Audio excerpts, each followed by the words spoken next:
We're under 2 weeks until the Dallas Mavericks have their media day here in Dallas. But before that starts, could they get involved as a third team or maybe a fourth team in a Damian Lillard trade, sending him to the Heat? Coming up on today's Locked On Mavs. I'm Luka Doncic, and this is Locked On Mavericks podcast. Dallas Mavericks are NBA champions. Bang! Bang! It's good! And the Mavericks have won the game! If you don't believe, you shouldn't be here.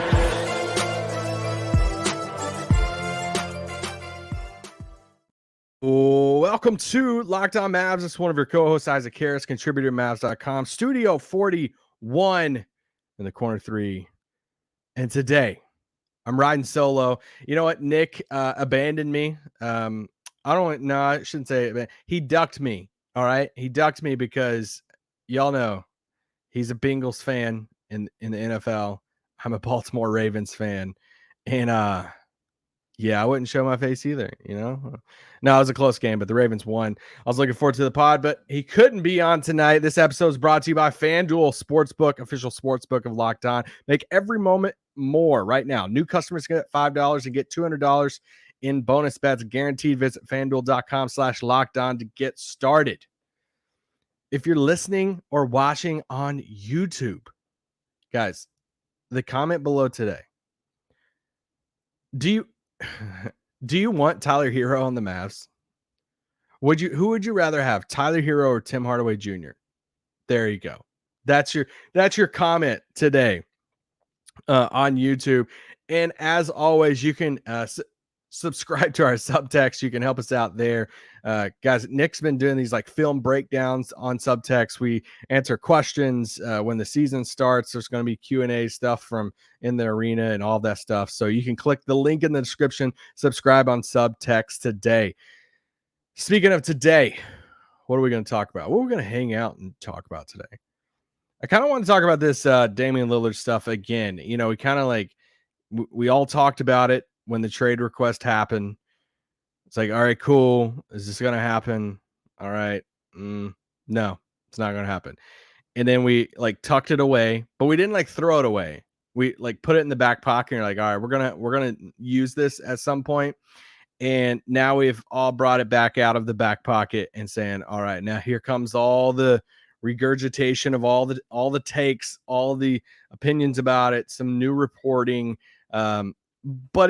But we knew this was what the timeline was going to be, because now the second deadline, this deadline coming up for them now is training camp. And for the Dallas Mavericks, we're 2 weeks out. We're less than 2 weeks out. I mean, we're talking next week, the Mavericks report for training camp, because the Mavericks and Timberwolves, might be a few others there, report a little early this year, right? We have media day on September 29th. That is a Friday compared to a Monday like in years past. We've had media day in the past. It's been on Cowboys Monday Night Football for 2 years in a row. Not going to have that now because it's on a Friday. But everything's moved up because the Mavericks had to hop on the plane that week following, that first week of October, head to Abu Dhabi for those games against the Timberwolves. So we're almost there, guys. Like it feels like I think all things Mavs on X, Twitter, or Twitter X, whatever. Tweeted out, was like, this offseason has felt eternal. It's like, yes, it has felt eternal. But if a Damian Lillard trade is going to happen, it's going to happen over the next 10 days, right? Like, they're not going to bring him to camp. And if you bring him to camp, I mean, I guess it could happen after the 10 days. You bring him to camp and it gets all weird and funky and all that. If he reports to camp, I think he does get traded over the next 10 to 14 days. I think before camp starts, he's going to be in Miami. Now, the question of all of that is, how is he going to get to Miami? Don't say airplane. You know what I'm talking about. Who's going to be the third and fourth, possibly fifth, but probably third or fourth teams in this deal? Because you know that's what Portland is operating on right now. We know all the players, all the parameters of the talks that have taken place, that, you know, Portland is interested in and maybe not. And the player that we kind of like land on is this: what do they do with Tyler Herro? What does Miami do with Tyler Herro? And I wanted to bring it up for Dallas to say, because yes, this is coming out on a Monday. This is the last full week before Mavs training camp. You say, Isaac, why are you talking about Tyler Herro? We're a Mavericks pod. Because this trade isn't going to be a massive trade that kind of shifts a lot of things in the NBA. And I think who the third and fourth teams are in this could be super fascinating, especially for a Mavericks team that, if you're looking across at other teams in the playoffs that projected playoff teams, let's say that are still incomplete, like you would still give them that kind of like incomplete tag as far as like roster wise, I would say the Mavericks are in that camp. I'd say the Mavericks are still looking for another piece, maybe even two pieces, in particular a big man. But let's look at it this way. And I wanted to pose the question. I know we've briefly talked about it in the past, but I'm like, hey, let's revisit it again now that we're 2 weeks out, that this trade could legitimately go down over the next 10 days.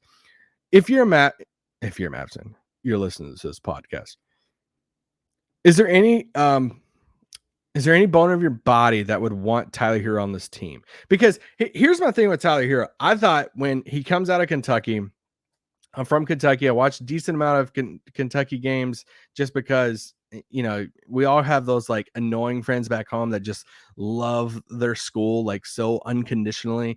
And I kind of enjoy when Kentucky's bad at times, so I can, shoot some text messages and be like, hey, how's the Bluegrass going? How's Lexington? And so it's kind of fun. But anyway, so I kind of hate watch some Kentucky games. And when Tyler Herro came out, some people started wanting to throw out the, hey, man, it's just going to be Klay Thompson. I'm like, come on, stop. Like, don't call him Klay Thompson. It's a disgrace to Klay Thompson. I will say he's been much better than what I thought he would be. And I'll take it to a step further right now. I think he's getting kind of like bashed on a little too much now as a trade asset. Like, I get it if you're Portland swapping out Dame for Tyler Herro and it's like in a bigger deal and you're looking at it and say, Tyler Herro's our main piece in a Damian Lillard trade. I get it. But I think it's gone a little too far. So who is Tyler Herro? Tyler Herro is 23 years old. He's 6'5". We know who he is. He's the sixth man for the Heat. That is just he's the flamethrower for them to come off the bench. He's averaged over 20 points a game, right at that 20 mark past 2 seasons. It's his contract. He got this massive contract to where he gets paid $27 million this coming season, then 29, then 31, then 33. That's a lot of money for Tyler Herro, especially in this economy. So if Portland's looking around saying, we don't want Tyler Herro, which honestly, I kind of don't understand. I think if I'm like a younger team like that, especially I have other ball handlers and different stuff like and wings, I think I would want like another shooter out there, but whatever. If they're looking out and they're saying, who could we flip Tyler Herro to and possibly get some pieces back, interchange some parts there, who would want the Tyler Herro contract? And from the Mavericks perspective, we know that they have shopped this Tim Hardaway, Rashawn Holmes package for DeAndre Ayton in the past. Would you even consider swapping out Tim for Tyler Herro, Tim and Rashawn Holmes for Tyler Herro? Now, some of you are like yelling at me right now and saying, dude, why would you even bring that up? I get it. Some of you are saying, yeah, what are you talking about? Tyler Herro just won 6th man of the year. He's a 20-point per game scorer. He would instantly become our third best offensive guy and be the main guy off the bench. Hey, all the stuff you said about Bogdanovic, could he be like 85% of that? Could he? I don't want to disgrace Bogdan because I think Bogdan's a better player than Tyler Herro, but or maybe even that's a hot take. I don't know. I know I'd rather have Bogdan than Tyler Herro. Know that. But for that money, that's the thing. If you're paying somebody around $30 million, you better love that player. And so actually, let's take a quick break and then we'll come back and let's talk about more of Mavs fit and actually have some fake trades. And if Tyler Herro went elsewhere, Dallas being a 4th team to where they could get some players back, because I think we're in prime Damian Lillard trade season watch right now. This episode is brought to you by FanDuel. And you know what would help is if I put the overlay on FanDuel right now on YouTube. As I look for it, we can go to FanDuel Sportsbook. And today I watched some NFL, watched some Ravens, I watched some Bengals, watch the Bengals lose. Shout out to the Baltimore Ravens. But we have 2 games coming up on Monday Night Football. It's a doubleheader on Monday Night Football. Let's look at the spread real quick. We got the Saints at a -3 at the Panthers. So in Carolina, Saints are getting a -3 in that. And then the second game in that is the Browns at the Steelers. And the Browns are -2.5 in that. I kind of like the Steelers in that game. So that's kind of tough for me to say I want the Steelers. But yes, I think I'll take the Steelers in that second. They're +2.5 in that. But snap into action this NFL season with FanDuel, America's #1 sportsbook. Right now, new customers get $200 in bonus bets guaranteed when you place a $5 bet. That's $200 in bonus bets, win or lose. If you're thinking about joining FanDuel, there's no better place to get in on the action. There's spreads, player props, over-unders, and more. Visit FanDuel.com/LockedOn. Kick off the NFL season. FanDuel, official partner of the NFL. Visit FanDuel.com. Include money lines, props around your team. All right. Let's do this. Oh, dang, I probably need to do some like cool, like little transitions down here. Let me see if I can find it for you. Actually, I need to do this. Wow, if you're watching on YouTube, get hyped. That was a cool transition. Let's do a little audio transition here. Yeah.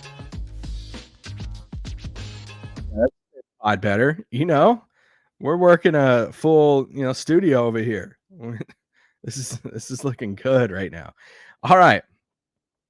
Let's get back to talking about the Mavs and if they get involved on Damian Lillard to Miami Heat trade here. So let me do this real quick before I get into some Tyler Herro stuff. One, I want to make it clear. I'm not a huge fan of Tyler Herro coming to Dallas, but if they did hop in and say, you know what? All right, if Portland's sitting there saying they really don't want Tyler Herro, they're trying, to figure out. I do think he's an upgrade over Tim Hardaway.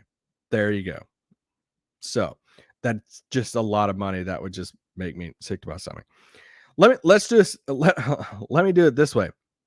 If you're fantasy drafting players who are involved right now in trade talks with the Heat and Blazers that are realistic, we're not talking to young guys. I'm not a Jaime Jaquez. I love Jaime Jaquez. But let's look at these 4 players: Nurkic, Herro, Robinson, and Kyle Lowry. Those 4 guys. Some iteration, if not all 4, probably 3 of those guys are heading out in a massive deal, whether it's to Portland or to Miami or a 3rd or 4th team. Who would you rather want out of those 4 guys? Kyle Lowry, Duncan Robinson, Tyler Herro, Yusuf Nurkic. I'm waiting. Who would you rather want? Kyle Lowry's on an expiring contract, so that's somewhat appealing. The Robinson Nurkic contracts, you're looking at that 16 to 18 range, multiple years left. And then you're looking at the Tyler Herro, that's 27, climbing up to 33 over the course of 4 years there. So pick which one. If you had to, I guess I would lean Lowry. I think I'd put Nurkic last on that list. Although I made the joke last week that we made a few jokes about Nurkic and watching be the Mavs starting center coming out of all of this, but you also see the role that Tyler Herro would play on this team too, right? I think it's a little redundant, Jaden Hardy, and the fact that they also have Seth Curry. I just don't see that as a possibility. What I could see more as a possibility is if they hopped in as the 4th team. Tyler Herro goes to another team, and then how else could Dallas hop in this? Since we're still in September and we're not in training camp yet, can y'all just indulge in some massive trades for me for a second? Nick's not here, so we can just, do what we want and hang out here. We know Dallas talked with Phoenix about a DeAndre Ayton trade, and that Phoenix was interested in Tim Hardaway. They were interested in Rashawn Holmes. It was kind of breaking the idea of breaking up the DeAndre Ayton contract into two players that could help them. What if you revisited those talks? What if you called up Phoenix and said, all right, would you rather have DeAndre Ayton or Tyler Herro? And if they're probably looking at it and saying they're probably leaning towards DeAndre Ayton, would they rather have DeAndre Ayton or Tyler Herro and Caleb Martin? Because if that's the case, then could there be some iteration? There's a trade that works out on the trade spo. I guess that's what we're going to call it here. No, fanspo. That's where it is. Bingo. There's a trade that could work out there to where it's like Kyle Lowry, Rashawn Holmes, Duncan Robinson, young guys and picks to the Blazers, and including Jaquez, Jovic, all of that. And then it's like Nurkic and Tim Hardaway goes to Miami with Dame. And then Tyler Herro and Caleb Martin goes to Phoenix with DeAndre Ayton and Goodwin going to Dallas. It seems like a lot of moving parts. Almost seems impossible. That's tough for me. I mean, I love massive trades. Don't get me wrong. But is there a concept? Just take out some of the names and the picks and say, if you're Phoenix, would you rather have Tyler Herro and Caleb Martin over DeAndre Ayton? I want to say they would probably do. If you're Dallas, would you rather have Tim Hardaway, Rashawn Holmes, or DeAndre Ayton? We've talked about that a million times. And then if you're Miami, Miami's given up a lot of contracts in this scenario, but they're going to have to give up crap to get Dame. And they're kind of replacing, some of the shooting there with Tim. They're going to have to take on Nurkic probably. And not in love with that trade, but just the idea of it made me laugh. I'm like, all right, we've talked about Phoenix and all of that with DeAndre Ayton, but let's talk about another one. It's so hard to figure out what teams would be excited about a Tyler Herro acquisition. And with shout out to that Nike basketball picture that came out the other day, and it was like the past, present, and future of Nike basketball.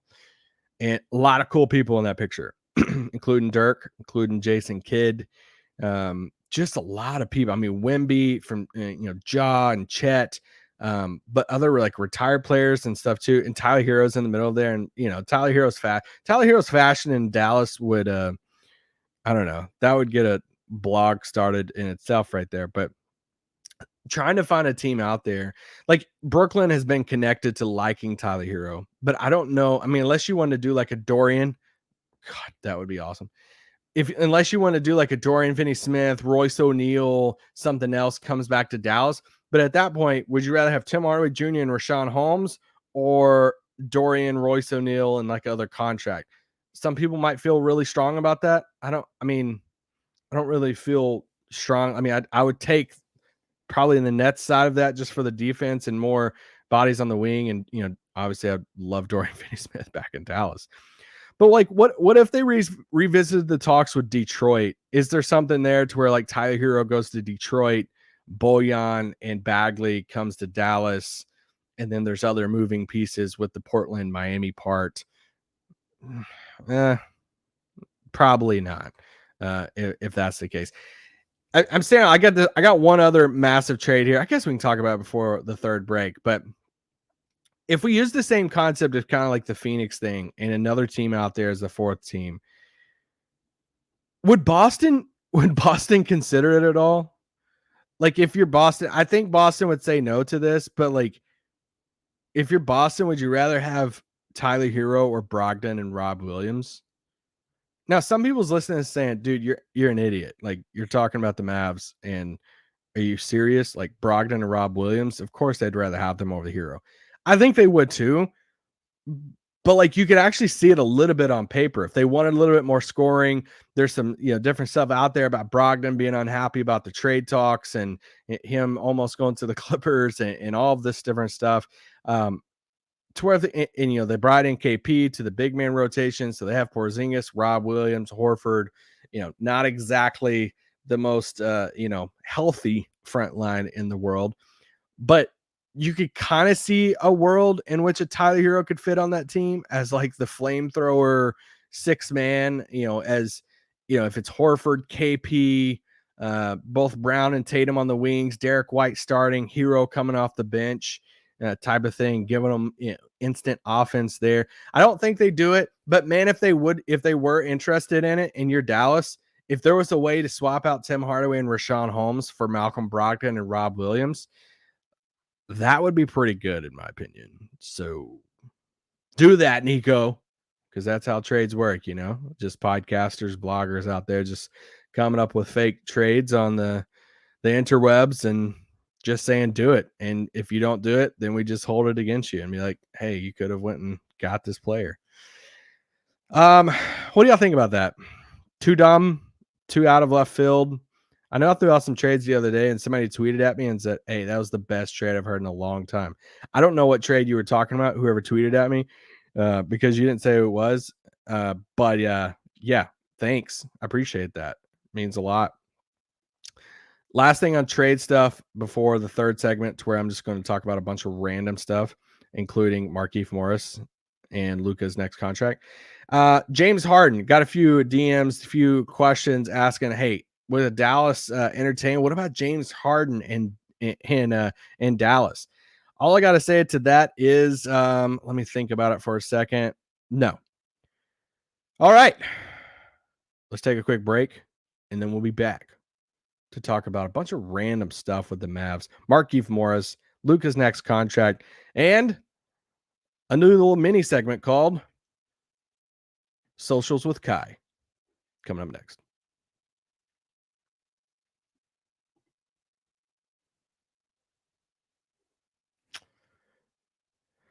That looked very not cool on YouTube right there, those ad breaks. So my bad about that. Let's do the little audio so we can all get back in the groove for the third segment.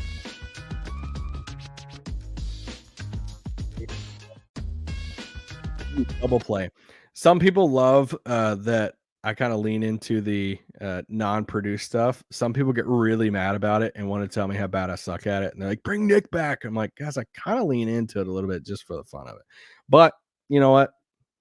I do suck. Let's talk about a few things. Let's talk about Markieff Morris first. Dallas officially announced that they re-signed him, and he's 34 years old. It's the last roster spot. He didn't play a lot for Dallas last year. If I can take off my Mavs.com hat for a second, I just don't get it. I mean, I know it's a non-guaranteed contract, so you can just, tweet. I don't know. You can make a change, and it's not that big of a deal if there's another trade or something like that. But yeah, besides like the vet, move of it, if he had I haven't asked around enough to really see how much he connected with the team. I feel like that would be the route, right? Like having this vet on the team that connected with a lot of the guys. You want to have a vet at the end of the roster to do that. Yeah, I'd say that's the selling point right there. But I'm not an NBA coach or GM, so shocker. I don't know if y'all knew that. So yeah, he's back as the last roster spot there. Bobby Marks did a thing the other day on next biggest contracts extensions that could be happening in the future in the NBA. And he had this to say about Luka. He says, Bobby Marks, ESPN says, Luka Doncic is on pace to become the first $70 million player in the NBA history. That means making $70 million in 1 year. The Mavericks guard is one of 4 players to make All-NBA first team 4 times before the age of 25. He joins Kevin Durant, Tim Duncan, and Max Zaslovsky. Yeah, there you go. If he earns All-NBA in 23-24, Doncic would then become eligible to sign a 5-year projected $318 million Supermax extension. If you want to know what would be enticing for Luka to stay in Dallas, it is 318 million reasons right there. He's not allowed to sign the extension 2024 because he will only have 6 years of service, but he will have met the criteria if he makes the All-NBA team, blah, blah, blah, blah. So there you go. Let me say this. If the salary cap increases 10% over the next 3 years, the Doncic extension would be for $367 million, and the last year of that contract would be $83.6 million. Oh my God. I think he would just like buy Lake Bled at that point. It's like, I don't even know if you could buy it. He's just like, yeah, I got this. It's gonna be Lake Bled presented by Luka. That's pretty insane. I don't know what else to read by that besides, hey, it's a lot of money. If you're a Mavs fan, you want to lean into that. It makes you feel better, makes you sleep better at night, saying, dude, who's going to turn down $300 million? If you're not a Mavs fan, you're telling yourself, dude, Luka can make that money, over other places and ads and all this different stuff, which, whatever argument you want to make, I think it does help Dallas's case to be able to sign him to an extension like that. Let's keep going. Last thing I want to end on is I wish I had like a little drop or something to do this. Socials with Kai. This should be a weekly thing. We should do like a weekly drop in on social media with Kyrie Irving. Just a little perusing on the socials of Kyrie over the past few days or week. I'm gonna make Nick make this into a segment, but a couple things on Kyrie's social media. He posted a picture of a note that he left himself in the 4th grade, and it says, "I'm going to be an NBA player." He might add something else, but basically, and it looks like it's framed and everything. One, that is awesome. Like, I think that would be so dope if I was in the NFL, NBA, whatever professional league, or really anything. Like, if it came out and it said like Joe Biden had like a framed thing, on the wall, the Oval, that is like, hey, little Joe here. When Joe is like 7, he wrote, "Hey, I'm going to be president." I don't know. That'd be kind of cool to see up on the wall. I like stuff like that. Or it never fails. Like when any top recruit gets drafted by any team, it's like some picture surfaces of them wearing it, like an old jersey of that. So I feel like I just need to get my son, who's like 5, and just say, dude, here's all 30 teams of like all the major sports. We're just going to bank on, if you're in the tiny, tiny percentage that you ever make it to a professional sport, we have a picture. We have a picture of you in that jersey. Unless it's the Lakers. And he'll never wear a Lakers jersey.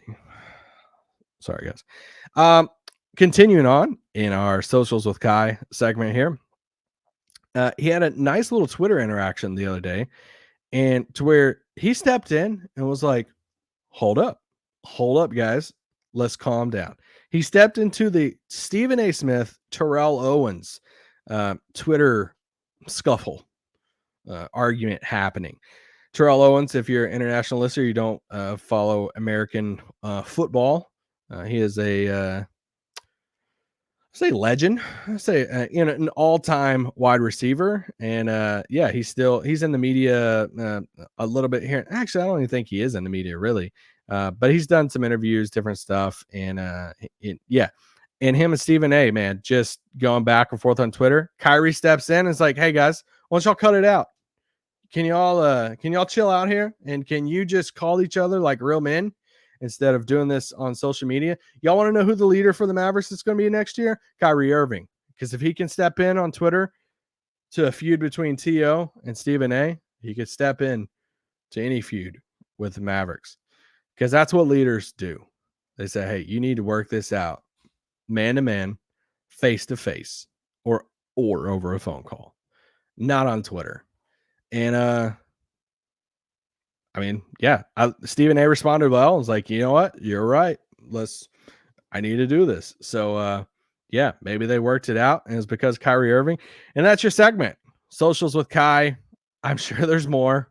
And if we get to bring this back with Nick, then it should be a lot of fun, because Kyrie's very active on social media, and we almost have to track it because we're in the Kyrie Irving business, following the Dallas Mavericks every day. So there's your pod. I'm sure y'all love this random pod. But basically, Mavs training camp starts in the middle of next week, and then we have media day at the end of next week on Friday, the 29th. But I think the NBA world's going to be rocked over the next week or so with a Damian Lillard trade. And I think we all expect him to go to Miami. We know Portland's probably going to get some of those pieces back. But I think all of us, more than anything, want to know who's going to be the 3rd and 4th teams, and what's going to be the ripple effects of this trade. Do other teams have some trades like on pause right now because they're waiting to see how this one shakes out? Are some other teams going to hop in? I mean, they're definitely going to hop in as a 3rd or 4th team. And will Dallas be one of those teams? Could they hop in and get their upgrade at center at the big man spot? Or could they hop in and say, you know what?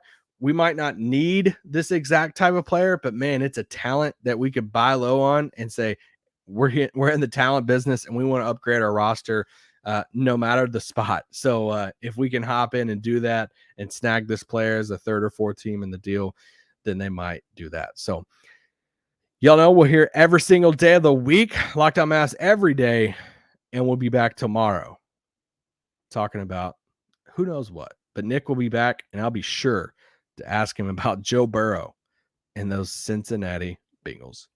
All right, guys, have a great day. Peace out. Boom.